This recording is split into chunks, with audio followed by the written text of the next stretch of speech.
রাবেয়ার বসরির কাছে একটা রুটি দুটা রুটি ছিল, তো ভিক্ষুক আসছে। উনি নিজেও তো ভিক্ষুকই ছিল, কৃতদাসী ছিল। ভিক্ষুক আইসা চাইছে, 2 রুটি দেয়া দিছে।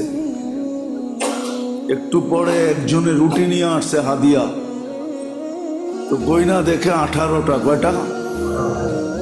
এগুলো আমার কাছে পাঠায় নাই। আরে আপনার নাম বইলা পাঠাইলো না, আমার নাম ফিরত লয়ে। মালিকের কাছে নিয়ে যাওয়ার পরে বসে, কিরে রুটি রাখলো না? তো ফেরত দিয়া দিছে। কি করে ফেরত দিছে? আগে গনছে। কইনা কয়টা পাইছে? 18টা। ফেরত দিয়া দিছে। আমি তো পাঠাইলাম 20টা, 18টা হলো কি করে? কয়েক খিদা লাগছিল, রাস্তায় আমি 2টা খেয়ে ফেলছি। আবার 2টা দিয়া যখন পাঠাইছে 20টা, তো গয়না 20টা রাখছে যে আল্লাহর ওয়াদা 1-এর বদলায় 10 দিবে। আমি তো 2 রুটি দিছি, আমার কাছে 20টা আসার কথা, 18টা কেন আইলো? বুঝে গেল এটা আমার না।